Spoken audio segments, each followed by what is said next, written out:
دور دراز کے علاقوں میں بھی جو ہے وہ یہ قائم کیے جائیں. لیکن یہ انتظامیہ کی جو ہے وہ بہت ساری مجبوریاں آتی ہیں اور اس کے لیے بہت فنڈز کی ضرورت ہوتی ہے. تو اس لیے جو ہے وہ سندس فاؤنڈیشن کا قیام عمل میں لایا گیا اور یہ گجرانوالہ سے سٹارٹ کیا گیا. اور سندس بھی جو ہے ایک تھیلیسیمیا کی مریض بچی تھی, اس کے نام پہ جو ہے یہ ادارہ جو ہے وہ شروع کیا گیا. نعیم صاحب کیا فرمائیں گے اپنی شخصیت کے بارے میں, اپنے کام کے بارے میں؟ آپ کب کہاں پیدا ہوئے اور کہاں کہاں آپ نے ماشاءاللہ کام کیا؟ بسم اللہ الرحمن الرحیم. ایک تو زیاد صاحب بہت بہت شکریہ آپ کا کہ آپ نے آج پروگرام میں انوائٹ کیا, اور دوسرا آپ کے پروگرام کے حوالے سے پہلے جس طرح آپ کے پروگرام کا نام ہے دین اور دنیا, بہت خوبصورت موضوع لے کے چلتے ہیں, بہت خوبصورت نام ہے. جس طرح کے دین کے بارے میں اور دنیا, نہ دین کو الگ کر سکتے ہیں دنیا سے, نہ دنیا الگ ہو سکتی ہے دین سے. تو میرا یہ کہنا ہے, پروگرام کی وساطت سے ہی میں کہہ رہا ہوں, نام کے حوالے سے تھوڑی سی بات کرنا چاہوں گا کہ اگر آپ نے دنیا میں رہنا ہے اور دنیا کے لیے کام کرنا ہے, جو بھی آپ اپنا کام کر رہے ہیں جس فیلڈ سے بھی ہیں, جیسے یاسین صاحب اپنے فیلڈ میں کام کر رہے ہیں, تو اس طرح کام کرنے, اتنی محنت سے کام کریں, اتنی دل جمی سے کام کریں کہ جیسے آپ نے سدا یہاں رہنا ہے. بہت شکریہ. اور جب آپ نے دین کے حوالے سے اس طرح اللہ کی رضا کے لیے کام کرنا ہے, تو پھر اتنی حکمت سے, اتنی محبت سے, اتنے انہماک سے کام کریں کہ جیسے آپ نے کل یہاں سے چلے جانا ہے. بہت شکریہ. تو اسی طرح یہ جو آپ نے دین اور دنیا کہا, پروگرام کا نام رکھا ہے, تو اس لحاظ سے اس کی نسبت بڑی خوبصورت ہے. بہت شکریہ, بڑی اور یہ آپ کو مبارکباد, اور الکبیر گروپ کو بھی اس کے لیے مبارکباد. باقی رہی جہاں تک میری بات, تو آپ نے پوچھا, تو میرا تعلق برے والا سے ہے, وہیں سے پیدائش ہے. اس کے بعد 93 میں لاہور آ گیا. یہاں سے ہیلے کالج سے بی کام کیا, پھر ایم کام کیا, ایم اے اکنامکس کیا, ایم بی اے کیا, پھر میتھس کام میں ماسٹرز کیا, پھر ایم فل کیا, پھر اپنا بزنس بھی کرتے رہے, اور اس کے ساتھ جرنلسٹ کے طور پہ بھی کام کیا, اینکر کے طور پہ کام کیا, کالم لکھے, بس کافی کچھ اس دشت کی سیاہی میں ہم بھی کرتے رہے. آپ کے لاہور کے اندر اساتذہ میں کون کون لوگ ہیں؟ ہمارے لاہور میں اساتذہ مرحوم احسن اختر ناز صاحب, شفیق جلندری صاحب, ڈاکٹر مغیث الدین صاحب, پھر اس کے علاوہ مجاہد منصوری صاحب, اے آر خالد صاحب, یہ بہت سارے. اور صحافت میں جو آپ کے سینئر ہیں؟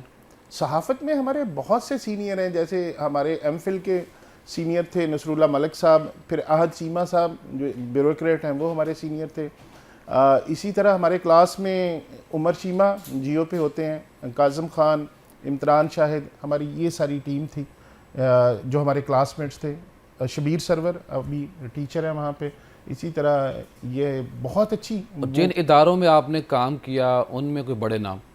جی, ضیاء شاہد صاحب خبریں گروپ میں کام کیا, ضیاء شاہد صاحب وہاں ہوتے تھے. اس کے علاوہ ہم جیو پہ کچھ عرصہ کام کرنے کا اتفاق ہوا ڈاکٹر یونس بٹ صاحب کے ساتھ, تو وہ تھے. اس کے علاوہ جتنے بھی سارے لاہور میں پاکستان کے جرنلسٹ ہیں, ان سے دوستی بھی ہے, ان کے ساتھ کام بھی کیا ہے, بڑے بڑے ناموں کے ساتھ. شکر الحمدللہ. صحافت تو بڑا مشکل پیشہ ہے, دیکھنے کو لگتا ہے کہ بڑا آسان ہے, تو کوئی ایسا واقعہ جب آپ نے سوچا ہو, کوئی دھمکی ملی ہو, کوئی ایسا موقع آیا ہو کہ آپ کو بہت زیادہ پریشر جو ہے برداشت کرنا پڑا ہو؟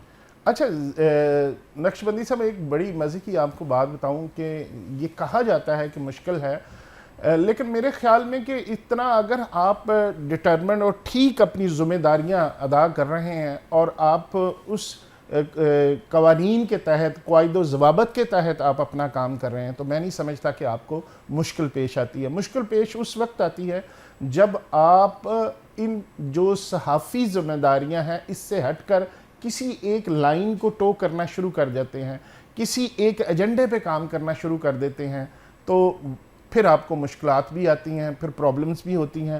ٹھیک ہے, ہر کام میں پھر کس کام میں مشکل نہیں ہے, مشکل تو ہر کام میں ہوتی ہے, لیکن اگر آپ ٹھیک طریقے سے کام کر رہے ہیں اور اپنے اس ویژن کے تحت کام کر رہے ہیں, تو پھر میں نہیں سمجھتا کہ اگر کوئی پرابلم کسی کو ہوتی بھی ہے اب تو آپ کا قد اتنا بڑا ہوتا ہے, آپ اتنے بڑے ہوتے ہیں کہ لوگ یہ کہنے پہ مجبور ہوتے ہیں کہ یہ کام ٹھیک کر رہا ہے.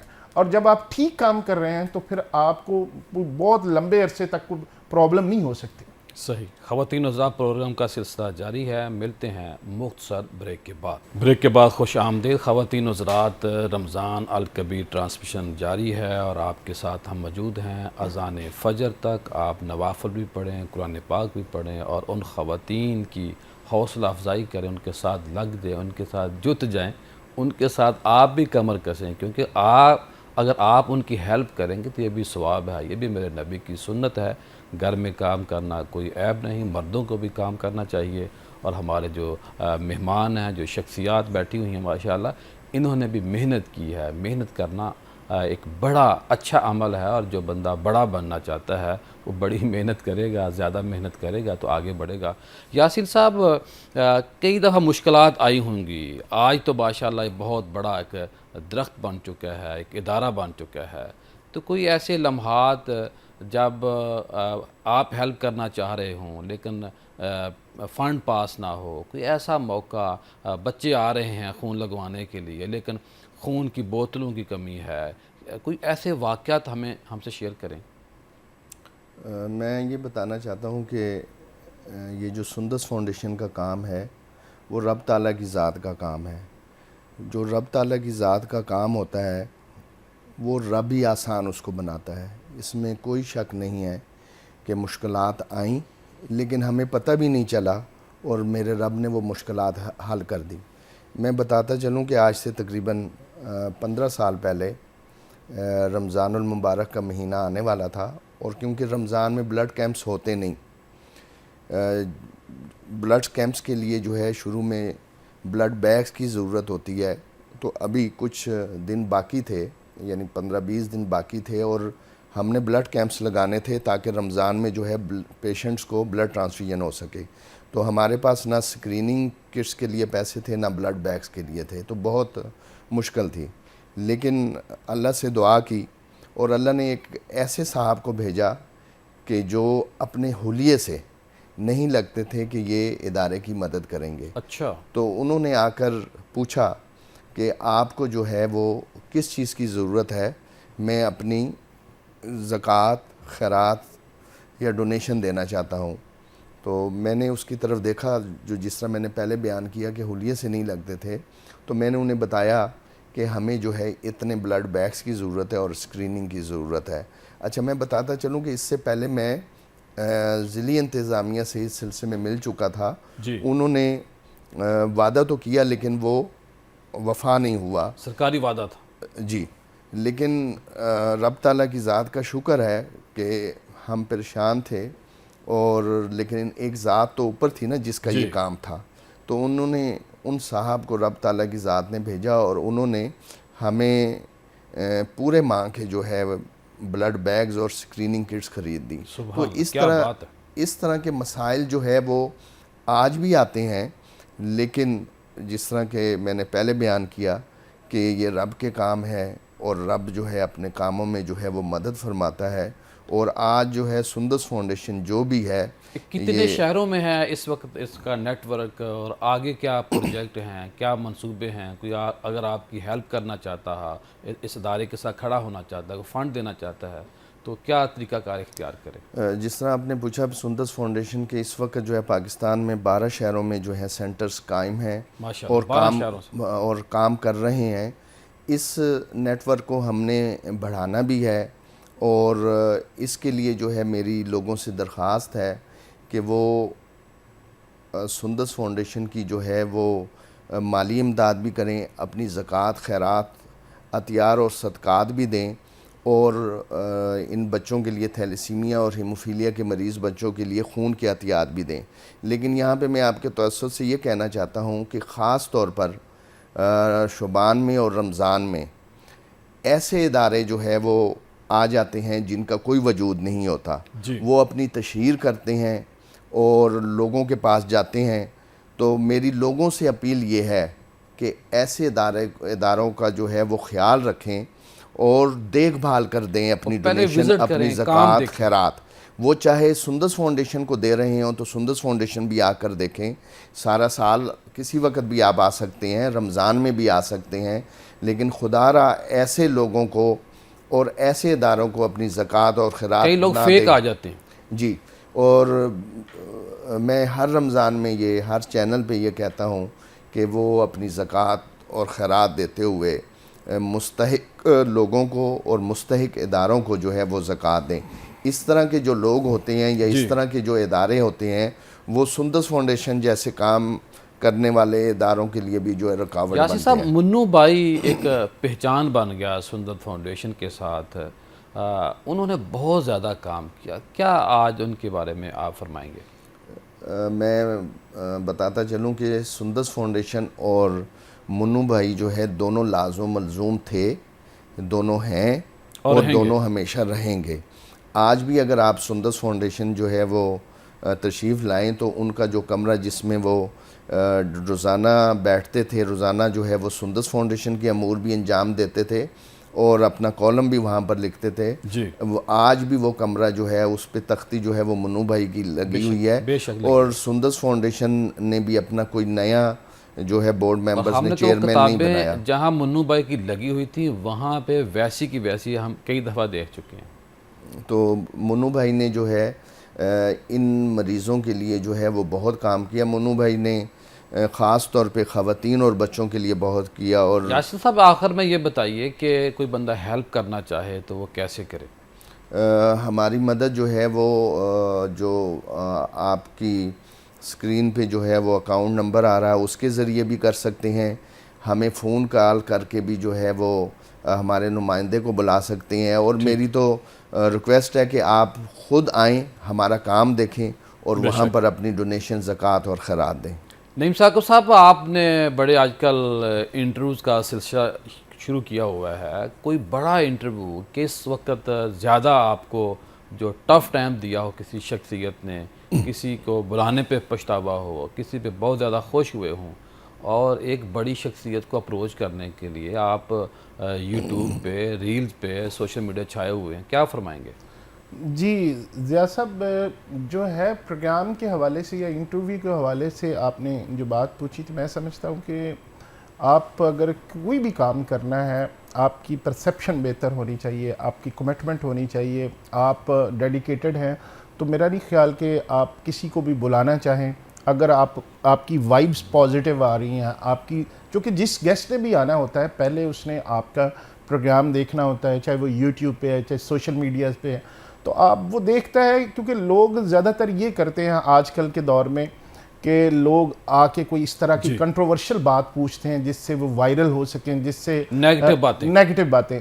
تو کوئی بھی یہ نہیں چاہتا کہ کوئی کسی جگہ پہ جا کے وہ اپنی کوئی اس طرح آپ شخصیات کا انتخاب بڑا اچھا کرتے ہیں. ہاں جی، آپ شخصیات کا انتخاب بڑا اچھا کرتے ہیں. جی ضیاء صاحب، اسی لیے ہم نے آپ کو بھی بلایا تھا. اور ایک یہ کہ اس گروپ کے بھی اچھا ہو گیا ہے. جی اس گروپ کے چیئرمین چودھری اورنگزیب صاحب، ان کو ہم نے دعوت دی، وہ تشریف لائے. ان کا بڑا پن وہ بہت زیادہ دیکھا گیا. ہاں جی، وہ اس کا بہت چھوٹی چھوٹی سی ریلز بھی، اور ان کے ہر جو ریل ہے کوئی ملین پہ گئی ہے، اور کسی کے ویوز. نہیں صاحب، جو آپ نے نیا ایک آئیڈیا پیش کیا ہے پراپرٹی کے حوالے سے، وہ کیا ہے، کب شروع کیا، اب تک کتنا آپ کامیاب ہوئے؟ اچھا ضیاء صاحب، وہ پراپرٹی کے حوالے سے نہیں ہے، وہ تھوڑا سا میں اس کو ایکسپلین کر دوں. وہ پاکستان کا پہلا ورچوئل ایونٹس کا پلیٹ فارم ہے. صحیح. تو وہ اس پہ آپ کوئی بھی، مطلب اس کا کانسیپٹ بیسکلی یہ ہے کہ کوئی بھی ٹریڈ فیئر ہے، ایکسپو ہے، آپ جس طرح ایکسپو سینٹر میں جاتے ہیں تو یہ ایک آن لائن کانسیپٹ ہے. آپ بالکل اسی طرح اس میں ہال ہے، اسی طرح اس میں سٹالز لگے ہوتے ہیں. تو وہ کسی بھی چیز کا ٹریڈ فیئر، بندہ گھر بیٹھ کے شاپنگ کر رہا ہے، دیکھ رہا ہے، وزٹ دیکھ رہا ہے. جی بالکل دیکھ رہا ہے. اور اس میں بہت سارے ہم نے فیچرز دیے ہوئے ہیں. ورچوئل بریف کیس ہے، لائیو چیٹ ہے، کمیونیکیشن. جس طرح اب فنڈ ریزنگ کے لیے یاسین صاحب نے بات کی کہ اگر کوئی وہ آن لائن ایونٹ کرنا چاہیں فنڈ ریزنگ کے لیے تو وہ بھی ہمارے پلیٹ فارم سے ہو سکتا ہے. تو کوئی بھی کسی قسم کا بھی، آپ پراپرٹی کا ہو، چاہے کسی بک کی لانچنگ ہو، کچھ بھی آپ نے جو فزیکل کسی بھی ایکسپو سینٹر میں یا ہال میں جا کے کرتے ہیں وہ آپ آن لائن کر سکتے ہیں. اور اس کی ہم نے اپلیکیشن بھی، موبائل اپلیکیشن بھی اور ڈیسک ٹاپ اپلیکیشن بھی بنائی ہے. تو وہ آخر میں یہ بتائیے کہ ماشاءاللہ لاکھوں روپے آپ کما رہے ہیں سوشل میڈیا کے ذریعے، ایک اچھے بزنس مین بن گئے آپ، ایک بڑا اچھا وسیع آپ ادارہ چلا رہے ہیں، وسیع دفتر چلا رہے ہیں، بہت بڑا نیٹ ورک ہے. اتنا بہت مشکل ہوتا ہے جو سیلری دینا، انوائرمنٹ کو مینٹین رکھنا، تو لوگوں کو کیا پیغام دیں گے اور جو نئے نوجوان ہیں وہ کیا کریں، کب کریں، کیسے کریں؟ بہت ہی اچھا سوال ہے، اور اس کے لیے مطلب میں کسی ایک شخصیت ایک میرے پاس بیٹھی ہوئی تھی، تو میں نے یہی سوال ان سے کیا تھا کہ آپ جو کام کر رہے ہیں اس کام میں آپ کو تو بڑا، یہ تھوڑا سا ان کا کام تھا باہر ویزا شیزوں والا، اسٹوڈنٹ کنسلٹنسی والا، تو میں نے ان سے یہ سوال کیا، میں نے کہا جی یہ کام تو بڑا بدنام ہے، تو کیا آپ کس طرح اس کو مینیج کرتے ہیں؟ تو انہوں نے بڑی خوبصورت بات کی تھی کہ آپ کا پرسیپشن، آپ کے بارے میں جو رائے کسی کی بھی بن جائے تو وہ رائے ٹریول کرتی ہے آپ کے ساتھ۔ اب اگر آپ نے، میرا پیغام یہ ہے کہ اگر آپ نے کوئی بھی کام کرنا ہے، کسی بھی بزنس میں آپ نے جانا ہے، چاہے آپ نے پراپرٹی کے بزنس میں جانا ہے، آپ نے ٹریڈنگ کرنی ہے، آپ نے آن لائن، تو آپ کے پاس پیسے نہیں بھی ہیں تو اس سے کوئی فرق نہیں پڑتا، اگر آپ کے بارے میں رائے، آپ کی پرسیپشن ٹھیک بن گئی کہ یہ بندہ ٹھیک ہے، تو لوگ آپ کو پیسے بھی دیتے ہیں، رائے اچھی ہو جائے گی تو پیسہ بھی آ جائے گا، پیسہ بھی آ جائے گا، لوگ خود آپ کے ساتھ کام کرنا چاہتے ہیں، لوگ خود آپ کے ساتھ بہت شکریہ، یہ ماشاءاللہ باتیں بڑی اچھی ہیں، لیکن ظاہر ہماری مجبوریاں ہیں، ٹائم کا ہمارے ساتھ مسئلہ ہوتا ہے، اور سحری بھی ماشاءاللہ انتظام جاری ہے۔ خواتین حضرات، انشاءاللہ مختصر بریک کے بعد نئی شخصیت، نئے سوالات، نئے آئیڈیاز اور نئی کامیابیوں کی جو کہانیاں ہیں وہ آپ سے شیئر کی جائیں گی۔ ملتے ہیں مختصر بریک کے بعد۔ بریک کے بعد خوش آمدید خواتین حضرات، ماشاءاللہ ہم قریب پہنچ رہے ہیں، سحر کا جو ٹائم ہے وہ ہمارے قریب ہے، کیونکہ اذان فجر جوں قریب آتی ہے تو ہمارے جو دل کا معاملہ ہے وہ بھی ہوتا ہے کہ ابھی کتنا ٹائم رہ گیا ہے، فلاں اٹھا ہے نہیں اٹھا، اس کو اٹھاؤ، کیا بن گیا ہے، یہ تیار ہوا نہیں ہوا، چائے بھی پینی ہے، گرین ٹی بھی پینی ہے، کافی بھی پینی ہے، اور ساتھ ساتھ آپ کو ہم نے باتیں بھی سنانی ہیں۔ آج کی جو تیسری ہماری شخصیت ہے، یہ بہت ہی بڑا، پیارا اور معتبر نام ہے۔ ذبیح اللہ صاحب ہمارے دوست ہیں، بھائی ہیں، بیسیکلی تو گجرانوالہ سے ان کا تعلق ہے۔ ماشاءاللہ تاشقند اردو ان کا ایک ایسا ویب ہے ان کی، جہاں پہ میڈیا کے حوالے سے کام ہوتا ہے، نیوز کے حوالے سے کام ہوتا ہے، اور تاشقند کے ساتھ پاکستان کے اور پاکستان کے تاشقند کے ساتھ جو مضبوط پیارے تعلقات ہیں ان کو مزید مضبوط کرنے کی کوشش کر رہے ہیں۔ ماشاءاللہ 2 دفعہ MNA کا الیکشن لڑ چکے ہیں، 23 تحقیقی کتابیں ہیں، بڑے ان کے اندر مضامین ہیں، اور ماشاءاللہ 2000 سے اب تک جرنلسٹ کر رہے ہیں، 25 سال کا عرصہ ہو گیا ہے۔ ذبیح صاحب بات وہی ہے کہ میں ہی بات کر سکتا ہوں، لیکن ظاہر ہے میں چاہوں گا زیادہ بات آپ کریں۔ آپ کب پیدا ہوئے، کہاں پیدا ہوئے، کہاں شادی کی، کتنے بچے ہیں؟ آپ کا بہت شکریہ نقشبندی صاحب۔ کب پیدا ہوئے یہ تو میرے خیال میں عام طور پر کہتے ہیں نہیں پوچھنا چاہیے، خواتین کی بات ہوئی تو مردوں کا مسئلہ بن گیا ہوں۔ میں الحمدللہ 78 1 جنوری کو گجرانوالہ میں، آپ نے بتا دیا، گجرانوالہ میں پیدا ہوا ہوں، اور جاٹ برادری میں، جٹ برادری سے، جی بالکل۔ جلال بلگن میرے گاؤں کا نام ہے، یہ گجرانوالہ سے آگے وزیر آباد کی طرف جائیں تو گکھڑ قصبہ ہے، اس سے رائٹ سائڈ پر یہ گاؤں آتا ہے جلال بلگن۔ گجرانوالہ کا آخری گاؤں ہے، اس کے بعد آگے ضلع سیالکوٹ شروع ہو جاتا ہے۔ تو ہمارے گاؤں میں چونکہ وہ پڑھنے کے مواقع کو بہت زیادہ اچھے نہیں تھے، تعلیمی ادارے اچھے نہیں تھے، والد صاحب پٹواری تھے، تو اس وقت پٹواری بھی جو ہے وہ اعلیٰ تعلیم یافتہ شخص ہوتا تھا، سمجھا جاتا تھا، میں جب کی بات کر رہا ہوں۔ تو پھر ہمیں پڑھائی ہی کی وجہ سے، اس عذر کی بنیاد پر والد صاحب ہمیں جلال بلگن سے گجرانوالہ لے آئے، تاکہ سٹی کے اندر، جی کاموکی کے اندر، اوکے ٹھیک ہے، تحصیل کاموکی میں۔ تو وہ بھی ایک قصبہ تھا، اب تو شہر ہے بہت بڑا۔ جی بالکل، اب تو تحصیل بن چکی ہے، تب تحصیل نہیں تھی، لیکن یہ کہ ان کا جو پٹوار کا ایریا تھا وہ بھی کاموکی کا سراؤنڈنگ ایریا تھا، تو وہاں پر ہمیں لے آئے، اور وہاں سے پھر ہم نے پڑھا، تعلیم کا آغاز کیا۔ تعلیم کہاں حاصل کیا آپ نے؟ میں نے کاموکی میں میٹرک میں نے کیا، پھر گجرانوالہ اسلامیہ کالج سے، اور پھر اس کے بعد پرائیویٹ میں نے گریجویشن کی اور ماسٹر بھی کیا الحمدللہ۔ ٹھیک ہے، اب لاہور کب آئے اور یہاں کیا کیا مسائل کا سامنا کرنا پڑا آپ کو؟ لاہور میں میں 1997 میں کہہ سکتے ہیں دسمبر میں، ان کے 98 ہی کہہ سکتے ہیں، ہم لاہور میں آئے۔ تو ایک طلبہ تنظیم تھی اور اس کی میری ذمہ داری تھی پنجاب کی. تو مجھے اس سلسلے میں چونکہ طلبہ تنظیم کا جو مرکزی دفتر تھا وہ لاہور میں تھا، تو پھر مجھے اس سلسلے میں پنجاب بھر میں جانا پڑتا تھا. صحیح. میں واک اینڈ سے لے کے اور صادق آباد تک مجھے ٹریول کرنا پڑتا تھا. تو وہ پھر اس سلسلے میں لاہور میں آیا. یہ تاشقند جو اردو ویب ہے اس کے بارے میں تھوڑا سا بتائیے. تاشقند اردو بیسیکلی ایک میڈیا پلیٹ فارم ہے، جس طرح سے وائس آف امریکہ ہے، BBC اردو ہے، DW ہے، اسی طرح کا ایک میڈیا پلیٹ فارم ہے. اور یہ اردو میں اپنی نشریات و اپنی سروسز دیتا ہے. یہ ویب سائٹ بیسڈ ایک میڈیا پلیٹ فارم ہے. یو کین سے کہ جو آپ کی 23 تحقیقی کتابیں ہیں، کون کون سی کتابیں ہیں، اب تک کتنی کتابیں یہ جو شائع ہو چکی ہیں، کس کتاب کے زیادہ ایڈیشن نکلے ہیں؟ دیکھیں ضیاء بھائی، میری 23 بکس میں سے اب ایک کہتے ہیں کہ کوئی والد ہوتا ہے یا والدہ ہوتی ہے، اس کو اپنی ساری اولاد پیاری ہوتی ہے. جی. ایک رائٹر کو بھی اپنی ساری کتابیں اچھی لگتی ہیں. اور یہ بھی کہا جاتا ہے نا کہ نئی کتاب رائٹر کے لیے نیا بچہ ہوتا ہے. اور وہ آپ ہی کے متعلق ہے. جو میری آخری کتاب آئی ہے وہ ہے پاکستانی سیاست میں گدی نشینوں کا کردار. ٹھیک بات. اور وہ آپ ہی سے اچھی کتاب ہے. ہاں جی الحمدللہ، میں نے کوشش کی ہے اس پہ کام کیا جائے.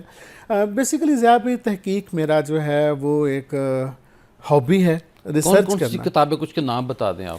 دیکھیں میری جو کتاب ہے بین الاقوامی انسانی اسمگلنگ، اس کے اب تک مجھے یاد نہیں کتنے ایڈیشن شائع ہو چکے ہیں. اچھا. میری ایک کتاب ہے جمہوری پبلیکیشنز نے اس کو شائع کیا ہے گداگری کے نام سے، دا بیگنگ. صحیح. کہ جو بیکاری ہوتے ہیں گداگری، اس کے شاید 4 سے 5 ایڈیشن شائع ہو چکے ہیں. صحیح. میری ایک کتاب ہے پاکستانی سیاست میں مذہبی جماعتوں کا کردار. ٹھیک ہے. وہ بھی کئی دفعہ چھپ چکی ہے. پھر پاکستانی جماعتیں اور غیر ملکی فنڈنگ. صحیح. کہ وہ کون سی پاکستانی ایسی تحریکیں جماعتیں ہیں جن کے اوپر غیر ملکی فنڈنگ کے الزامات لگتے رہے ہیں. سیاسی بھی اور مذہبی بھی. ساری عسکری، علاقائی، تحریکی، سار قسم کی جو ہیں جن کے اوپر بین الاقوامی فنڈنگ کے الزامات عائد ہوئے ہیں.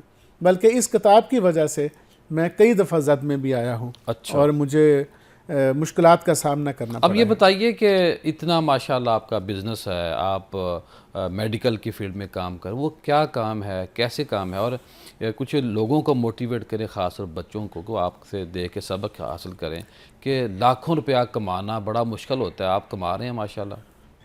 اللہ کا شکر ہے جی، میں یہ سمجھتا ہوں کہ اللہ کا شکر ہے.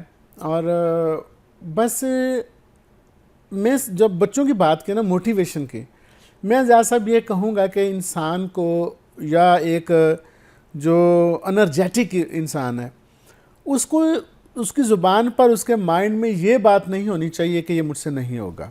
ٹھیک ہے. اس کے دماغ اور ذہن میں یہ بات ہونی چاہیے کہ میں کر سکتا ہوں. I can do every thing. میں سب کچھ کر سکتا ہوں. جب آپ یہ سمجھتے ہیں نا کہ ہاں میں کر سکتا ہوں، اور پھر اس کے بعد آپ ناکام نہیں ہوتے. میں نے یہی کیا. آپ نے خود ہی ذکر کیا، چھوٹے سے گاؤں سے نکل کر اور کاموں کی سے لاہور آنا، اور لاہور سے پھر چائنا پہنچنا، اور چائنا سے ازبکستان جانا، اور آج الحمدللہ 10-15 دن واپس بھی آ جانا، پھر چلے جانا. جی الحمدللہ، اللہ کا شکر ہے. یہ میں بہت بڑی بلیسنگ سمجھتا ہوں اللہ تعالیٰ کی کہ اب یہ تاشقند پاکستان کے بارے میں کیا سوچتا ہے، اور ہمیں ان سے کیا فائدہ لینا چاہیے؟ ہم نے یہی آپ کو بتانے کے لیے تاشقند اردو کا جو میڈیا پلیٹ فارم ہے نا، اس کا اجرا کیا ہے. یہ گزشتہ کوئی 1 سال سے چل رہا ہے. دونوں جو اسلامی ممالک کیسے آپس میں جڑ سکتے ہیں؟ جڑے ہوئے ہیں جی. مزید مضبوطی کیسے آ سکتی ہے؟ دیکھیں اس کے لیے کوششیں ہو رہی ہیں. ابھی ریسنٹلی پاکستانی وزیر اعظم جناب شہباز شریف کا وزٹ ہوا ہے، اور اس میں بہت سارے معاہدے جو ہیں ان پہ دستخط ہوئے ہیں. اور آلریڈی ہماری ایک جو ٹرین یا ریل گاڑی کا ایک ہے، پشاور سے ازبکستان تک تقریباً یہ 1000 کلومیٹر کا ٹریک بنتا ہے، اور اس پہ کام چل رہا ہے. آئی ہوپ کہ وہ 27 تک 2027 تک وہ مکمل ہو جائے گی. پاکستان سے بہت زیادہ ایکسپورٹ ہو رہی ہے. اب یہ ایکسپورٹ جو ہے تقریباً $2 ارب تک مطلب جا رہی ہے. بہت بڑی بات. ہاں، ابھی یہ ڈیسائیڈ کر لیا کہ $2 ارب تک ہم اس کو لے کر جائیں گے. تو پاکستان سے بہت کچھ جا رہا ہے. میٹ جا رہا ہے، گوشت جا رہا ہے، شوز جا رہے ہیں، گارمنٹس جا رہے ہیں، چاول جا رہے ہیں پاکستان سے، بہت کچھ جا رہا ہے. ازبکستان جب ہم سمجھتے ہیں تو اتفاق ایسا ہے کہ لوگ سمجھتے ہیں یہ رشیا کے انڈر چونکہ رہا ہے، اور پتہ نہیں کہاں ہے. صحیح. یہ کہاں نہیں ہے. قریبی یہ ہے، پاکستان کے بہت قریب بہت ہے. قریب ہے. یہ پشاور سے ہے 1000 کلومیٹر کے فاصلے پر ہے. صحیح. اور پشاور سے جو کراچی ہے وہ 1300 کلومیٹر کے فاصلے نہیں، پر کراچی سے زیادہ قریب ہے. ہے. کراچی سے زیادہ قریب. اسلام آباد سے زیاد صاحب جب فلائٹ اڑتی ہے نا تو 1 گھنٹے 20 منٹ میں تاشقند اتر جاتی ہے. بڑی بات ہے. اور کراچی اتنا 2 گھنٹے کراچی کا 20 منٹ سفر. لگتے ہیں. بہت شکریہ، بڑی مہربانی. ظبی صاحب، یہ محبت کا تعلق ہے اور ہر بندے کو حق حاصل ہونا چاہیے کہ اپنی بات کرے، اور جو مذاکرات ہیں، جو برداشت ہے، جو میز پہ بیٹھنا چاہیے. تمام تر اختلافات کے باوجود ہمیں جو پیار کا ایک تعلق ہوتا ہے، جو ریلیشن ہوتا ہے، اس کو کسی قیمت پہ بھی ضائع نہیں کرنا چاہیے. بہت بڑی غلط فہمیاں دور ہو سکتی ہیں جب آپ کسی کے قریب جائیں گے. خواتین الزہرا پروگرام کا سلسلہ جاری ہے. اب اس کے بعد انشاءاللہ ہم نے سیدہ فاطمہ الزہرا رضی اللہ تعالی عنہ کی عظمت کو اسلامی عقیدت پیش کرنا ہے. 3 رمضان ہے، آپ کی وفات کا دن ہے. جائیے گا کہیں مت. ملتے ہیں بریک کے بعد. خوش آمدید خواتین و حضرات. ماشاءاللہ سحری کے آخری حصے میں میں اور آپ شامل ہو چکے ہیں. آپ ماشاءاللہ سحری بھی ساتھ کریں، بات بھی سنیں. جو لوگ سحری کر چکے ہیں انہیں نوافل پڑھنا چاہیے، قرآن پاک پڑھنے چاہیے. اور ہمیں یہ جو کورس ملا ہے 30 دن کا، اس کے اندر بڑی ہی کامیابی کے ساتھ محنت کرنی چاہیے، تاکہ جب ہم عید حاصل کریں تو ہم ایک مختلف ہوں. ہم شوال کے مہینے میں جائیں تو ایک تبدیل شدہ مسلمان بن چکے ہوں. اور آج کا وظیفہ ہے یا ولیو، یا ولیو، تصور و اختیار کا مالک. یعنی کہ مالک کون ہے؟ اللہ. تو جب آپ نے اس وظیفے کو پڑھنا ہے تو اس وظیفے کی برکت سے انشاءاللہ آپ جو چاہتے ہیں کہ میں یہ کرنا چاہتا ہوں، ہو نہیں پاتا، وہ اس وظیفے سے ہوگا. پھر رزق حلال کے اندر وسعت چاہتے ہیں، وسیع چاہتے ہیں اس کو، تو وہ انشاءاللہ آپ کو اللہ برکت دے گا. اولاد آپ کی اگر نافرمان ہے خدا نخواستہ، تو اس وظیفے کو جب پڑھیں گے، اپنی اولاد کا ذہن میں تصور رکھیں گے، اللہ کو پکاریں گے، تو آپ کی جو نافرمان اولاد ہے وہ رائے راست پہ آئے گی، آپ کے تابع بن جائے گی. اور اگر کوئی طالب علم یہ چاہتا ہے کہ میں یار محنت کرنا چاہتا ہوں، ٹائم نہیں ملتا، سستی ہے، اس بچے اور بچی کو بھی اس وظیفے کو پڑھنا چاہیے، تاکہ اس کا جو دل ہے وہ پڑھنے میں لگ جائے. اور گھر میں جو لڑائی جھگڑا ہے وہ بھی ہوتا ہے. جب آپ اس وظیفے کو پڑھیں گے تو پھر آپ کا جو گھر ہے اللہ کی حفاظت میں چلا جائے گا. جب آپ اس وظیفے کو پڑھیں گے تو آفیات بلیات جو ہیں، وہ جو مشکلات ہیں وہ ٹل جائیں گی. اور آپ کے ساتھ جو ایسے حادثے ہوتے ہیں، ایکسیڈنٹ، صوفیہ کہتے ہیں کہ اس وظیفے کو پڑھنے سے ایکسیڈنٹ سے، حادثے سے بندہ محفوظ رہتا ہے. کاروبار میں کبھی نقصان نہیں ہوگا، اور دشمن کے حملوں سے ہمیشہ ہمیشہ کے لیے اس وظیفے کی برکت سے محفوظ ہو جائیں گے. یا ولیو، یا ولیو پڑھتے رہیں. اور جب آپ 313 بار نماز فجر اور نماز عشاء کے پڑھیں گے، بعد پڑھیں گے، تو انشاءاللہ مزید برکتیں اور بہاریں ہوں گی. اور آج ہماری ایک دفعہ پھر بڑی خوش بختی ہے، بڑی ماشاءاللہ اللہ کا ہمارے اوپر کرم ہوا ہے. حضرت پیر سید ڈاکٹر حبیب عرفانی صاحب موجود ہیں. سندر شریف کی سجادہ نشین ہیں. بہت وسیع درگاہ ہے، بڑا ہی اعلیٰ ماشاءاللہ مقام پیر صاحب رکھتے ہیں، اور ڈاکٹر بھی ہیں، روحانی بھی میں ان کو ڈاکٹر کہتا ہوں، اور علم کے اعتبار سے بھی ڈاکٹر میں ان کو مانتا ہوں. ان کے ساتھ مفتی شاہد مدنی صاحب موجود ہیں. آپ کے علم میں ہے کہ ماشاءاللہ بہت ہی ہمارے پیارے دوست ہیں، بات بڑے اچھے انداز میں کرتے ہیں. کنز الایمان بیکن سکول جو ہے اس کے ہیڈ ہیں، چیئرمین ہیں، اور مدارس کا جو نیٹ ورک ہے کنز الایمان کے نام سے ہی وہ ایک الگ ہے. پیر صاحب آپ کی اور مفتی صاحب آپ کی آمد کا بہت شکریہ. آج ہمارا موضوع ہے سیدہ فاطمہ الزہرا رضی اللہ تعالی عنہا. آپ کی ذات وہ ذات ہیں کہ وہ کریم آقا کی بیٹی ہیں. آپ جیسی بیٹی کوئی نہیں ہو سکتی، آپ جیسی بیوی کوئی نہیں ہو سکتی، آپ جیسی ماں کوئی نہیں ہو سکتی، کیونکہ باپ کریم آقا ہیں. آپ کے جو خاوند ہیں وہ مولا علی ہیں. آپ کے جو صاحبزادے حسن و حسین ہیں، اور حضرت محسن بھی آپ کے صاحبزادے. 3 بیٹے اللہ پاک نے آپ کو عطا کیے. اور آپ کی جو والدہ ہیں حضرت خدیجۃ الکبریٰ رضی اللہ تعالی عنہ، ان کا بھی مقام اور مرتبہ بہت زیادہ ہے، اور پھر جنت کی عورتوں کی سردار ہیں۔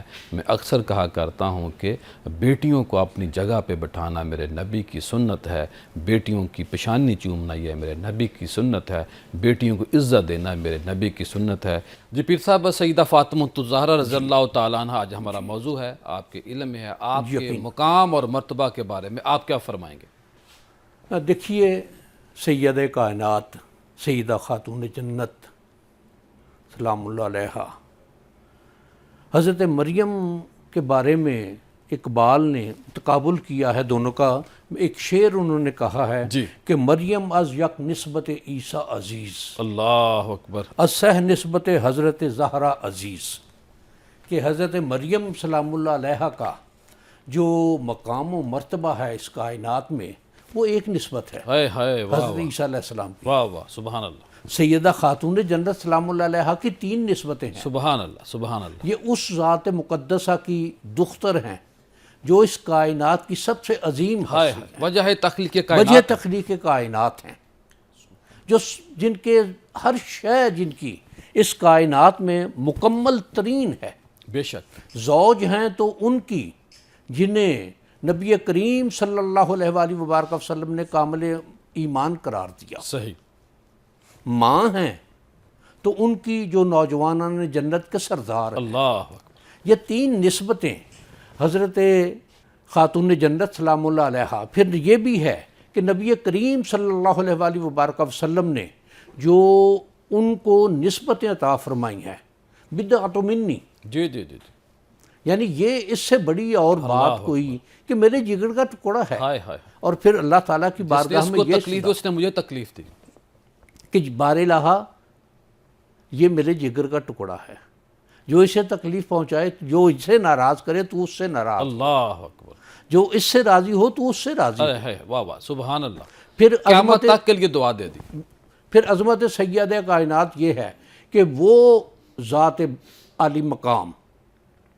کہ وہ کھڑے ہوں تو فرشتے ان کے لیے کھڑے ہوں، اللہ اکبر، اور جس طرح سے روایت ہے کہ ان کی قبر مبارک کے لیے 70,000 فرشتے روز آتے ہیں، سبحان اللہ، کہ وہ ان کے لیے ان کا مقام بیٹی ہیں، لیکن ان کی ادب ان کا یا احترام ان کا نبی کریم صلی اللہ علیہ وآلہ وبارک وسلم نے اس طرح فرمایا کہ جب کبھی سیدہ تشریف لائیں تو اپنی جگہ سے کھڑے ہو کے اللہ، ماتھے پر بوسہ دیا، اپنی جگہ پر انہیں بٹھایا، اور جب کبھی چادر میں لے لیا، چادر میں لے لیا، جب کبھی نبی کریم صلی اللہ علیہ وآلہ وبارک وسلم، اور یہ روایات میں ہے کہ جب کبھی شہر سے باہر جانا یا آنا تو سیدہ کے ہاں سے کہ باہر سے سلام کہہ کے اور ان کے ہاں رک کے شہر سے باہر سے واپس آنا، تو ان کے ہاں قیام فرما کے پھر گھر پہنچنا، سب سے پہلے سب سے پہلے روانہ ہونا سفر میں، تو آخر میں ان کو ملنا، سب سے آخر میں ان سے مل کے، اور جب شہر میں آنا تو سب سے پہلے ان سے ملنا،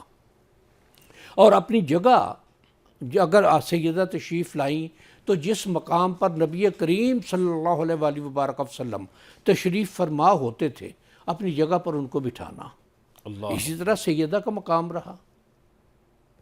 اب یہ تربیت کے حوالے سے کہ حضرت خدیجہ الکبریٰ رضی اللہ تعالی عنہا، ان سے نبی کریم صلی اللہ علیہ وسلم کی ساری اولاد ہے، کہ انہوں نے جس انداز اور طریقے سے کہ جو ان کے بارے میں باتیں ہیں یا روایات ہیں کہ آپ ملکۃ العرب تھیں، اللہ اکبر، اور یہ روایت میں کہ ہزاروں کی تعداد میں اونٹوں بہت کے بڑی بزنس مین، بہت بڑی بزنس سٹیٹ تھی کہ ہزاروں کی تعداد میں بیک وقت اونٹ پورے عرب میں آپ گردش کو خاندانی طور پہ یہ مال ملا تھا، مال ملا تھا، یعنی وہ جو، اور یہ سیدہ خدیجہ الکبریٰ رضی اللہ تعالیٰ عنہ کا یہ بھی معمول کہ اپنی تمام دولت اسلام کے لیے خرچ کر دی۔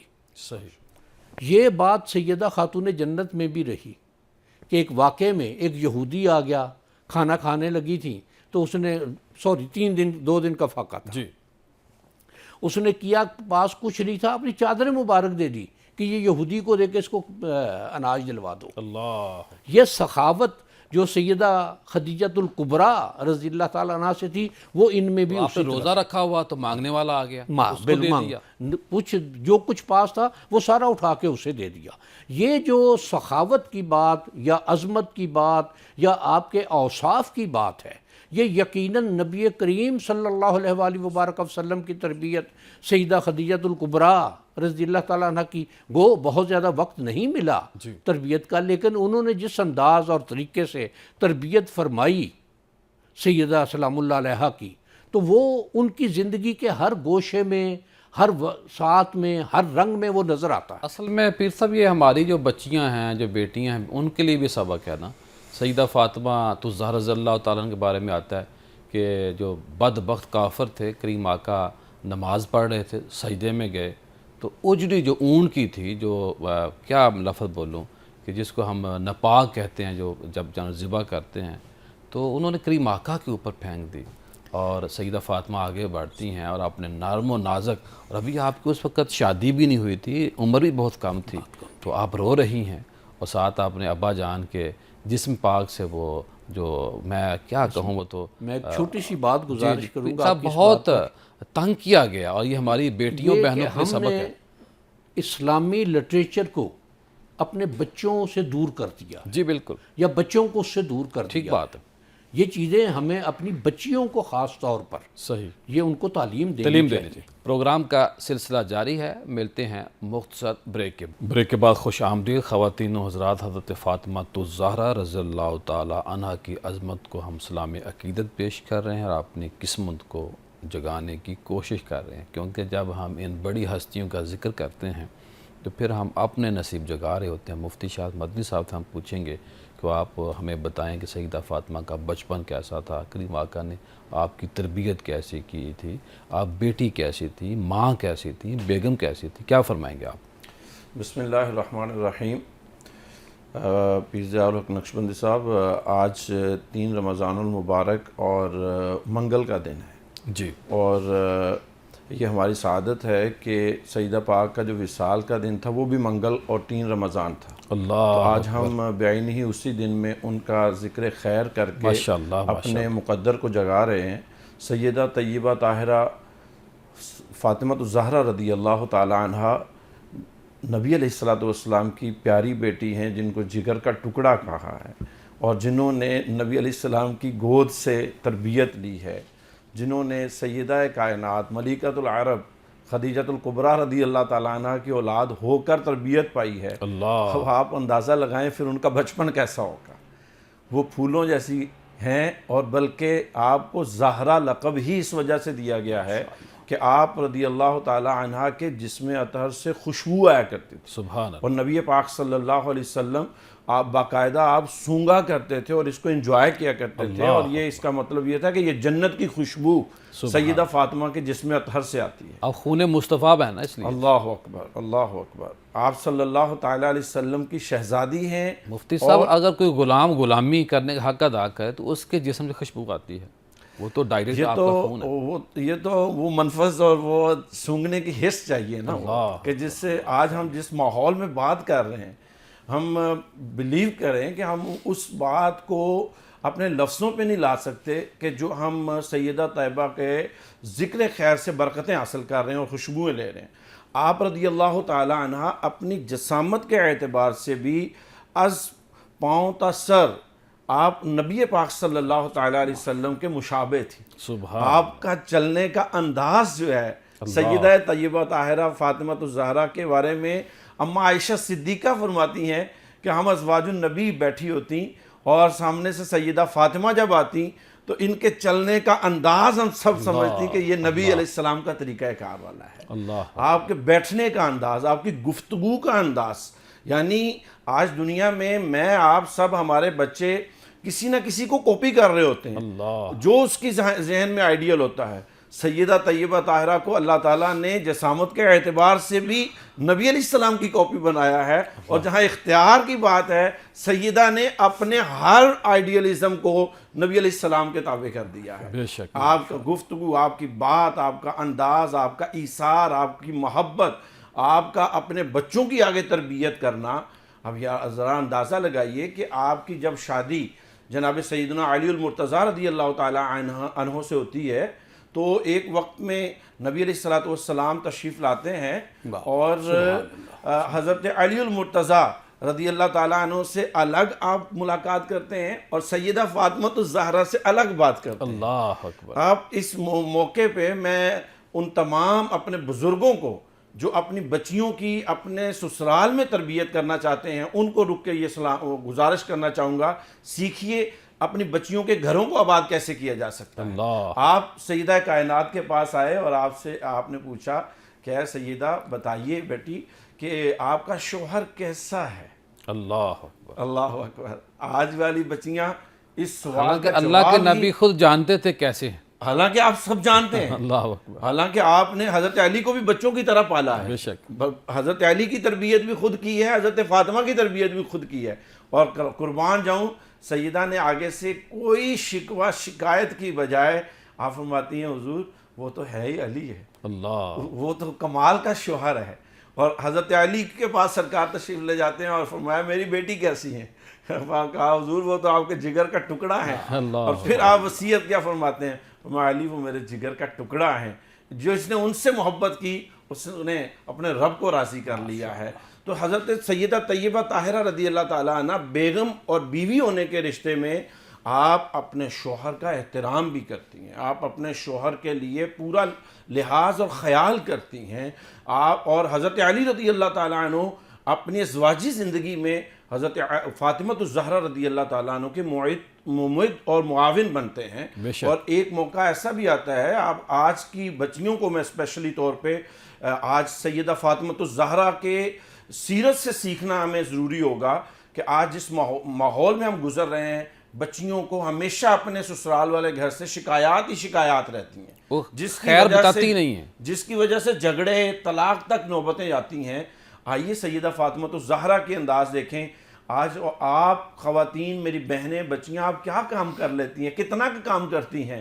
سیدہ فاطمہ الزہرا چکی تو کوئی نہ پیستی جی، چکی تو کوئی نہ پیستی. شہزادی کائنات ہو کر آپ کے اشارے سے سب کچھ بنایا آ سکتا ہے. اللہ. ابھی پیر صاحب نے حضرت مریم رضی اللہ تعالیٰ عنہا کے حوالے سے مشابہت کا ایک تذکرہ کیا اور بیانی ہی ایسا واقعہ ہمیں سیدہ کی زندگی میں بھی ملتا ہے. اللہ. کہ آپ نے جب قحط کا وقت تھا تو نبی علیہ الصلوۃ والسلام کے پاس ایک بوٹی اور 2 روٹیاں تحفے میں بھیجی کہ سرکار اس کو تناول فرمائیں.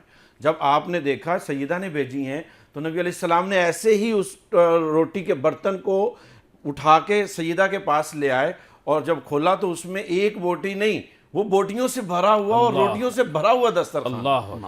آپ پوچھتے ہیں بیٹی یہ کہاں سے آیا ہے؟ رب کائنات نے کرم فرما دیا. وہی آپ الفاظ جو سیدہ مریم پاک نے فرمائے تھے ہوا من عند اللہ، کہ یہ اللہ کی طرف سے ان اللہ یرزق من یشاء بغیر حساب، یہ اللہ تعالیٰ جسے چاہتا ہے بغیر حساب کے دیتا ہے. تو وہ کائنات کی شہزادی جو ہے چاہیں تو کچھ بھی کر سکتی ہیں، لیکن انداز یہ ہے کہ اپنے گھر کے تمام کام، چکی پیسنا، پانی بھر کے پانی بھرنا، پلانا، بچوں کو سلانا، جھولا جھلانا، یہ وہ سارے کام تھے امام جو حسن سیدہ اور خود حسین کو کرتی ہیں. تیار کرنا اللہ اکبر. دشمن کے خلاف اسلام کی حقانیت کے حوالے اب اسی کی طرف آگے ہم بڑھنا چاہیں گے کہ آپ نے پھر بچپن ان کا کیسے پالا ہے. سیدہ عائشہ بھی فرماتی ہیں اور مزے کی بات یہ پیر صاحب محبت دیکھیں، حضرت سیدہ فاطمہ الزہرا کی شان کی جتنی احادیث ہیں ان میں اکثر کی راویہ حضرت سیدہ عائشہ طیبہ. سبحان اللہ. سبحان اللہ. اب ذرا غور کریں کہ نبی علیہ السلام کا وصال ہو گیا ہے اور سیدہ عائشہ اس کے بعد بھی سیدہ فاطمہ کے دنیا سے رخصت ہونے کے بعد بھی حضرت عائشہ امت کو سیدہ فاطمہ کے آداب سکھا رہی ہیں. سبحان اللہ. اور یہی سیدہ عائشہ فرماتی ہیں اور کہ حضرت سیدہ فاطمہ الزہرا ایک دن سرکار کی بارگاہ میں آئی ہیں اس وقت کہ جب آپ کے ہاتھ پہ چھالے پڑے ہوئے ہیں، یعنی مشقت کر کے آپ کے ہاتھ پہ چھالے ہیں. اور آئی کس لیے ہیں کہ یا رسول اللہ آپ کے پاس خادم آئے ہیں تو میں خادم کی طالب بن کے آئی ہوں، کام کرنے والا دے دیں، کام کرنے کے لیے سرونٹ گھر کے لیے ملازمہ جو ہے نا وہ دے دیں. تو اللہ کے نبی صلی اللہ علیہ وسلم نے فرمایا کہ اے فاطمہ کیا میں تجھے اس خادمہ سے بڑھ کر جو تیری خدمت کرے اس سے بڑھ کر تجھے وظیفہ نہ دوں، اس سے بڑھ کر تجھے عطا نہ کروں. تسبیح فاطمہ. تو پھر آپ نے تسبیح فاطمہ، اب تسبیح وہ سبحان اللہ 33 بار پڑھنا ہے، الحمدللہ 33 بار پڑھنا ہے، 34 بار اللہ اکبر پڑھنا ہے، ذکر اللہ کا ہے، اور نام اس کا کائنات میں قیامت تک کے لیے نام ہے تسبیح فاطمہ۔ آپ نے فرمایا جو خاتون اس کو پڑھ کے سوئے گی اس کی تھکن، اس کی تھکاوٹ دور ہو جائے کروڑوں گی۔ اربوں لوگ پڑھتے آ رہے ہیں، پڑھتے رہیں گے، اور سیدہ ہمیشہ سے فاطمہ کو یہ ثواب پہنچتا چلتا آ رہا ہے، اور آج بھی اور قیامت تک کے لیے یہ سیدہ فاطمہ الزہرا کا فیض ہے جو اللہ کے نبی نے پوری کائنات کو عطا فرمایا ہے۔ تو سیدہ فاطمہ الزہرا رضی اللہ تعالی عنہ ماں ہونے کے اعتبار سے کیسی آپ نے سوال کیا، آپ ذرا غور کریں نا، آپ جھولا جھلا رہی ہیں اور ساتھ قرآن کی تلاوت کر رہی ہیں۔ سبحان اللہ۔ اب جب بچے جھولے میں قرآن پڑھتے ہوئے اپنی ماں کو پائیں گے، ان کی کانوں میں ماں کے الفاظ قرآن کے آئیں گے، تو پھر وہ حسن و حسین ہی تو بنیں گے نا۔ پھر وہ حضرت حسن ایسے ہی تو نہیں، جب پوری امت میں ایک فتنے کا وقت آ جاتا ہے تو حضرت امام حسن صلح کر کے، صلح کروا کے امت میں اتحاد کا باعث بنتے ہیں، اور حضرت علی، اللہ کے نبی پہلے فرما دیتے ہیں کہ میرا یہ بیٹا امت میں صلح کرائے گا، صلح کروائے گا، اور تربیت سیدہ فاطمہ الزہرا سے آ رہی ہے۔ اللہ اکبر۔ اور امام حسین رضی اللہ تعالیٰ عنہ کی قربانیوں اور شہادت سے کون واقف نہیں ہے؟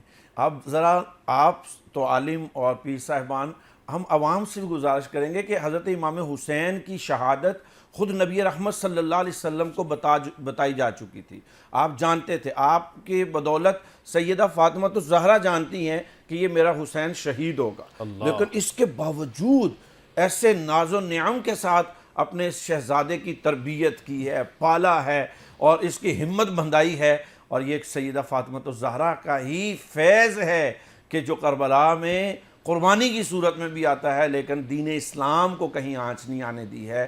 سیدہ فاطمہ اگر بیٹی نبی کی ہے تو دین میں بھی آپ کردار وہی ادا کر رہی ہیں جو ایک نبی نے اور نبی کمال کی ہو گیا بیٹی کر مفتی سکتی صاحب، ہیں۔ کمال ہو، بہت اچھی گفتگو کی ہے۔ پروگرام کا سلسلہ جاری ہے، خواتین حضرات جائیے گا کہیں مت، ملتے ہیں بریک کے بعد۔ نوافل بھی پڑھنے ہیں، ایک پارہ بھی آپ نے پڑھنا ہے، ایک سپارہ بھی پڑھنا ہے، تاکہ آپ کا قرآن پاک ایک مکمل ہو جائے، اور بریک کے بعد انشاءاللہ دوبارہ پیر صاحب سے اور مفتی صاحب سے بات کریں گے۔ جائیے گا کہیں مت، ملتے ہیں بریک کے بعد۔ بریک کے بعد خوش آمدید خواتین حضرات، ماشاءاللہ سحری کا آخری یہ سیگمنٹ ہے، اور اذان فجر بھی قریب ہے، کہیں اذان ہو رہی ہوگی، کہیں ہونے والی ہوگی، اور جب آپ سے ہم بات کر رہے ہیں تو پھر نوافل پڑھنے ہیں، ذکر اذکار کرنا ہے، درود شریف کی کثرت کرنی ہے، اور ہر وقت درود شریف پڑھتے رہیں، غریبوں کا بھی خیال کرنا ہے۔ اور آج ہم سیدہ فاطمہ کی عظمت کو خراج تحسین پیش کر رہے ہیں، تو آپ نے تو سب کچھ غریبوں مسکینوں کے لیے لٹا دیا، بلکہ میں تو یہاں تک کہوں گا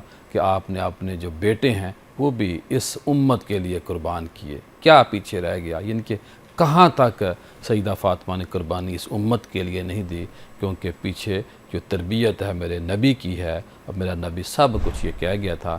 پیر صاحب، سیدہ فاطمہ کا قد بہت زیادہ ہے، آپ کا مقام اور مرتبہ بہت اعلیٰ اور عرفہ ہے، ہم چھوٹے ہیں، ہماری زبانیں چھوٹی ہیں، لیکن دل کرتا ہے کہ خوب آپ کو یاد کیا جائے، اور اتنا یاد کیا جائے، اتنا یاد کیا جائے کہ اللہ ہم سے راضی ہو جائے، اور ہم سیدہ فاطمہ کے صدقے جنت میں چلے جائیں۔ ضیاء صاحب، یقیناً آپ نے جو بات فرمائی، شاید ہماری زبانیں بہت چھوٹی ہیں، ہماری سوچیں بہت چھوٹی ہیں، ہمارے الفاظ بڑے کم تر ہیں، ہمارے پاس کوئی ایسی شے نہیں ہے کہ جو سیدہ کی عظمت کو بیان کر سکے۔ ہماری سوچ، ہمارا خیال، ہمارا تصور، ہماری ہر شے بہت کم تر ہے ان کے مقام اور مرتبے سے۔ اس میں اب کائنات میں یہ بات آتی ہے کہ کیا ہم نے اپنے آپ کو، اپنے بچوں کو، اپنی بچیوں کو اس بات کے لیے تیار کیا کہ یہ سیدہ کی عظمت ہے، یہ سیدہ کی تعلیم ہے، کہ ہم نے رول ماڈل نہیں بنا پا رہے ہیں۔ یقیناً۔ تو کیا ہم اپنے بچوں کو اس بات کی طرف لا رہے ہیں؟ اس کو یہ شے دیکھی جائے کہ اس کائنات میں بہت سی چیزیں ایسی ہیں کہ اب ایک شے سیدہ خاتون جنت سلام اللہ علیہا کے حوالے سے دیکھا جائے تو آپ کا نکاح جو ہے، نبی کریم صلی اللہ علیہ وآلہ وبارک وسلم نے یہ بات ارشاد فرمائی کہ اللہ کے ہاں سے حکم یہی ہے، صحیح بات، جبرائیل یہ حکم دے کے فرشتے گواہ بنے جی، بالکل یہ۔ اور پھر جب نکاح فرمایا، اب اس کو ہمارے ہاں بہت سی اور چیزیں چلتی ہیں، لیکن اگر سیدہ کا اور مولا کائنات کا نکاح کی روایت دیکھی جائے کہ حضرت یہ ابوبکر سادگی کے ساتھ نکاح ہوا. جی پھر صاحب یہ بھی بتائیے کہ اسلام میں بات طے ہونا ہے، یعنی کہ رشتے کا طے ہونا ہے، اور دوسرا نکاح ہے. نکاح ہے، یہ باقی جو ہم جن چکروں میں پڑے ہوئے ہیں، اور نکاح کے بعد رخصتی اور اس کے بعد ولیمہ ہے، ولیمہ ہے. اور وہ بھی میں اپنی وہی واقعہ طاقت کے بیان مطابق. کرنے لگا ہوں کہ جب حضرت علی کرم باقی سب کو ہوا کہ نہیں میں انتظار کر رہا ہوں، تو سب نے حضرت علی کرم اللہ تعالیٰ وجہ الکریم سے کہا کہ تم جا کے سوال کرو. جب حضرت علی نے یہ بات کہی کہ میرے پاس تو کچھ نہیں ہے، نبی کریم صلی اللہ علیہ وآلہ وبارک وسلم نے یاد کرایا کہ فلاں ذرہ آپ کے پاس ہے. حضرت عثمان غنی رضی اللہ تعالیٰ عنہ نے 400 درہم میں وہ ذرہ خریدی ان سے. اللہ اکبر. اور نبی کریم صلی اللہ علیہ وآلہ وبارک وسلم نے حضرت بلال کو وہ پیسے دے کے بازار بھیجا کہ جا کے سامان لے کر آؤ، شادی کا انتظام کرو. ویسے تو روایات میں یہ بھی ہے کہ حضرت عثمان غنی رضی اللہ تعالیٰ عنہ نے وہ ذرہ واپس آپ کو ہدیہ کر دی، جی تحفہ دے دیا تھا، لیکن 400 درہم جو ہیں وہ شادی کے انتظامات کے لیے خرچ ہوئے. شادی ہوئی، اس کے بعد معاملات ہوئے کہ جب تیار کروایا گیا دو حضرت عمر اور سیدنا صدیق اکبر رضی اللہ تعالیٰ عنہ بازار جاتے ہیں، سامان لے کے سامان لے کر آتے ہیں. پھر یہ کہ کچھ ام المومنین اور صحابیات میں سے کہ حضرت فاطمہ الزہرا سلام اللہ علیہ کو تیار کریں، تیار ہوا، سارا کچھ معاملہ ہو گیا. تو اس کو یہ شاید دیکھی جائے کہ اس کے بعد ولیمہ بھی ہوا. ایک اور روایت میں ہے کہ ایک صحابی حاضر بارگاہ ہوئے تو ان کے کپڑوں پر زعفرانی رنگ لگا ہوا تھا. تو آپ نے پوچھا لگتا ہے شادی کر لی؟ جی. تو انہوں نے کہا جی فلاں قبیلے میں. تو اس میں نبی کریم صلی اللہ علیہ وآلہ وبارک وسلم نے یہ بات ارشاد فرمائی ولیمہ کرو خواہ ایک بکری کا. ماشاءاللہ. تو یہ اب آپ نے جو بات پہلے اصل میں فرمائی سنت بھی ہے، اناؤنسمنٹ بھی ہے. اناؤنسمنٹ بھی ہے ایک یہ، اور جو ولیمہ کیا جانا ہے شادی کا، یہ ایک شکر کی کیفیت ہے. صدقہ بھی بن جاتا ہے. صدقہ بھی بن جاتا ہے، ایک شکر بھی اللہ کی صدقہ بارگاہ میں. ایسا ہے کہ جس کو امیر غریب سارے کھا سکتے ہیں. جی سب کھا سکتے ہیں اور سب کو کھلانا چاہیے جی بالکل. جتنی اور حیثیت ہے. غریبوں کو ترجیح دینی چاہیے. ترجیح دینی چاہیے، جتنی حیثیت ہے، جتنی کیپیسٹی ہے، اس کے مطابق اعزاء کو، اقرباء کو، یتامہ کو، مساکین کو، غرباء کو اس میں دعوت دینی چاہیے. اور اچھے سے اچھا جتنا افورڈ کرتا ہو اس میں اپنی حیثیت کے مطابق، اپنی حیثیت کے مطابق. قرض لے کے نہیں. حیثیت یعنی کہ سے ایسا اوپر- نہ ہو کہ بعد میں آپ مقروض بہت بڑے یقیناً مقدار میں ہو جائے. حیثیت سے اوپر نہیں جانا چاہیے، حیثیت سے کمتر نہیں رہنا چاہیے.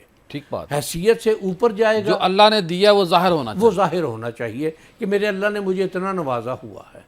سبحان اللہ. اس میں اب یہ کہ یہ جو کچھ ہمارے ہاں جو قاعدے کرینے چل رہے ہیں اس میں نمائش زیادہ ہے کہ ہے نہیں.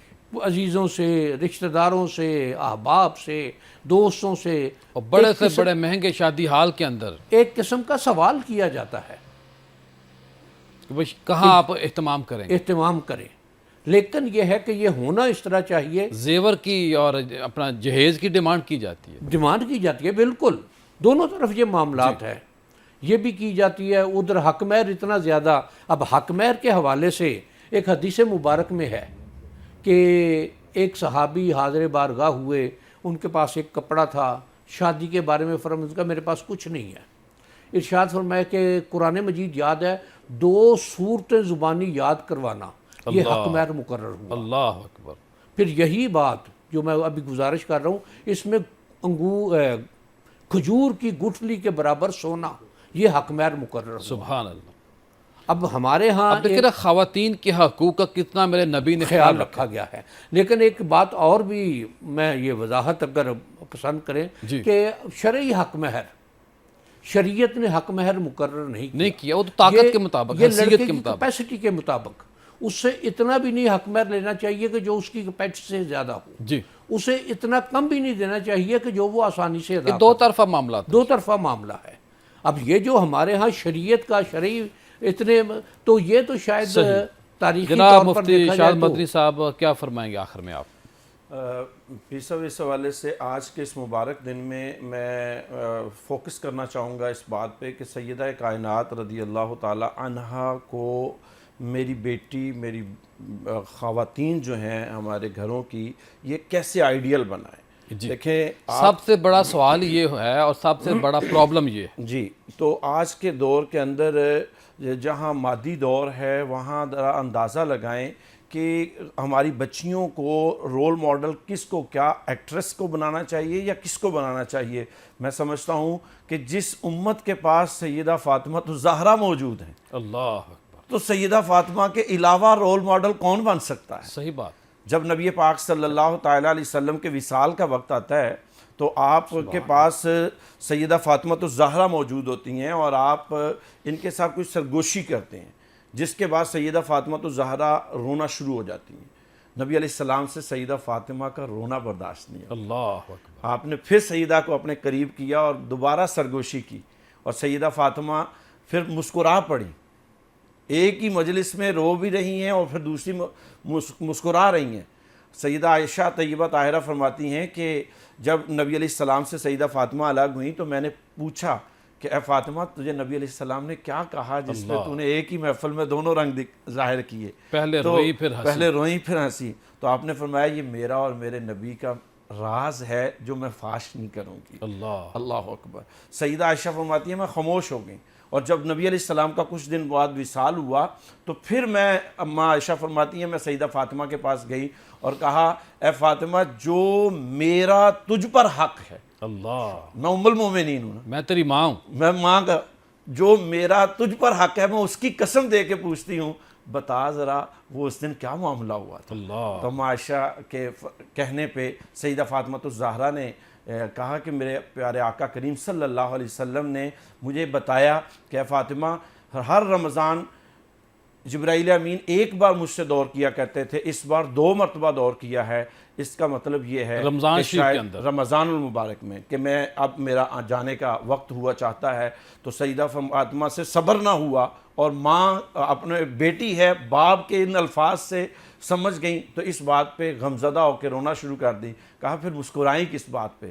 اللہ اکبر. وہ تاریخ ساز الفاظ نبی غیبدان صلی اللہ علیہ وسلم نے کیا فرمایا اے فاطمہ صبر کرنا، تو صابرہ ہے میری حیاتی میں بھی اور میرے بعد بھی صبر کرنا. فاطمہ میں کیا تجھے مبارک نہ دوں کہ تو وہ ہے سیدۃ النساء اہل الجنہ، اور دوسرے الفاظ میں سیدۃ النساء المومنین، کہ تو مومنین کی عورتوں کی سردار اور جنتی عورتوں کی سردار ہے. اور سیدہ میں تجھے مبارک دوں گا کہ تو ہی ہے جو میرے خاندان میں مجھے سب سے پہلے آ کے ملنے والی ہے. سبحان اللہ. اور سیدہ فاطمہ الزہرا رضی اللہ تعالیٰ عنہا نے، آپ کے بارے میں مشہور ہے روایات میں کہ نبی علیہ السلام کے بعد آپ 6 ماہ تقریباً زندہ ظاہری طور پہ موجود رہیں، لیکن پورے 6 ماہ میں آپ کو کسی نے مسکراتے نہیں دیکھا، غم زدہ رہی ہیں.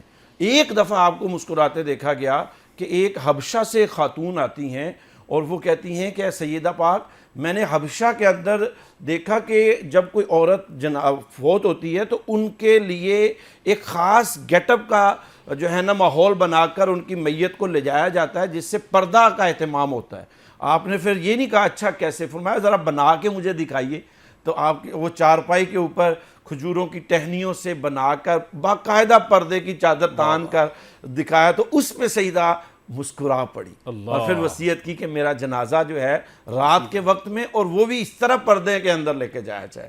آج میری بہنیں، بچیاں، خواتین اس بات سے سبق سیکھیں کہ وہ سیدہ طیبہ طاہرہ جن کو اس کائنات کی بادشاہ کا لقب ہے اور حقیقت میں وہ شہنشاہ ہیں، لیکن پردہ دار ایسی ہیں، اور یہی وجہ ہے جو دنیا میں ایسی ہیں تو کل قیامت کے دن ان کے بارے میں آتا ہے جب میدان محشر ہوگا، سوا نیزے پہ سورج ہوگا اور پل صراط تلوار کی دھار سے زیادہ اور باریک سا، وہ اس سے گزر کے جب لوگ گر کے جہنم میں گر رہے ہوں گے، ہر ایک اس کو دیکھ رہا ہوگا، یکدم سے آواز آئے گی اے میدان محشر میں پل صراط کو دیکھنے والو اپنی نگاہوں کو نیچا کر لو، میرے نبی کی شہزادی سیدہ طیبہ طاہرہ فاطمہ زہرا 70,000 حوروں کے جھرمٹ میں پل صراط سے گزرنے لگی. ماشاءاللہ جس شہزادی کو اتنے جھرمٹ میں اللہ گزارا جا رہا ہے اور پھر پورے میدان معاشر کی آنکھیں نیچے کروائی جا رہی ہیں، یہ بہت اسی سیدہ کا مفتی پردہ صاحب ہی ہے. کمال کر دیا آپ نے، اللہ کمال اکبر. کر دیا. میں کاش ہم دل اپنی تو کرتا ہے بچیوں مفتی کو صاحب آپ گفتگو کرتے رہیں، پیر یہ صاحب پردہ گفتگو سکھا کرتے سکیں. رہیں اور ہم سنتے رہیں. موضوع بہت وسیع ہے، ٹائم کی قلت ہوتی ہے. خواتین حضرات، سیدہ فاطمہ کو ہم نے اسلام عقیدت پیش کیا ہے، آپ بھی اپنے گھروں میں اصال ثواب پیش کریں اور کم از کم تسبیح فاطمہ جو مفتی صاحب نے بتایا، پیر صاحب نے ہمیں بتایا، اس کو آپ نے پکڑنا ہے، تھامنا ہے اور پھر آگے بڑھنا ہے. کل دوبارہ آپ سے ملاقات ہوگی. السلام علیکم.